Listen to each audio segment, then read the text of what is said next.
रमा एकादशी व्रत कार्तिक माह के कृष्ण पक्ष की एकादशी तिथि को है। यह अक्टूबर की अंतिम एकादशी है। आइए जानते हैं रमा एकादशी व्रत कब मनाई जाएगी, साथ ही जाने पूजा का मुहूर्त, पारण समय और महत्व क्या है और पौराणिक कथा के बारे में जानते हैं। हिंदू पंचांग के अनुसार रमा एकादशी का व्रत कार्तिक माह के कृष्ण पक्ष की एकादशी तिथि को रखा जाता है। रमा एकादशी अक्टूबर माह की अंतिम एकादशी है। इस दिन भक्त उपवास रखते हैं और भगवान विष्णु की विधि पूर्वक पूजा करते हैं। इसके साथ ही रमा एकादशी की व्रत कथा सुनते हैं। यह व्रत धनतेरस से 1 या 2 दिन पहले आता है। धार्मिक मान्यताओं के अनुसार रमा एकादशी का व्रत रखने से जातकों के सभी पाप मिट जाते हैं और विष्णु लोक में स्थान मिलता है। ऐसे में आइए जानते हैं रमा एकादशी व्रत कब है। इस बार रमा एकादशी व्रत कार्तिक माह के कृष्ण पक्ष एकादशी तिथि की शुरुआत 27 अक्टूबर को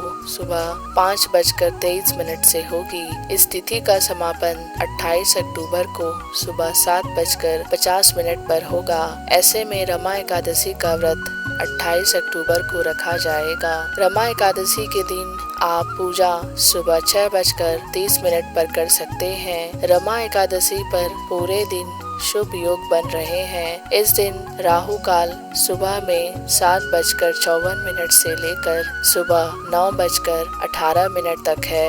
आइए जानते हैं रमा एकादशी की पूजा विधि क्या है। रमा एकादशी पर भगवान विष्णु के कृष्णा अवतार की पूजा होती है। माना जाता है कि इस दिन भगवान कृष्ण की विधि विधान से पूजा करने से सुख और सौभाग्य की प्राप्ति होती है और आपके घर में धन और समृद्धि का विस्तार होता है। इस व्रत से पुरुषों को सुखद सांसारिक और पारिवारिक जीवन का आशीर्वाद प्राप्त होता है। इस व्रत के करने से न केवल मानव जीवन सफल होता है बल्कि मृत्यु के बाद मोक्ष की प्राप्ति होती है। रमा एकादशी को लेकर ऐसी भी मान्यता है कि अगर आपसे जाने या अनजाने में कोई पाप हो गया हो तो आप रमा एकादशी का व्रत करके इसका प्रायश्चित कर सकते हैं।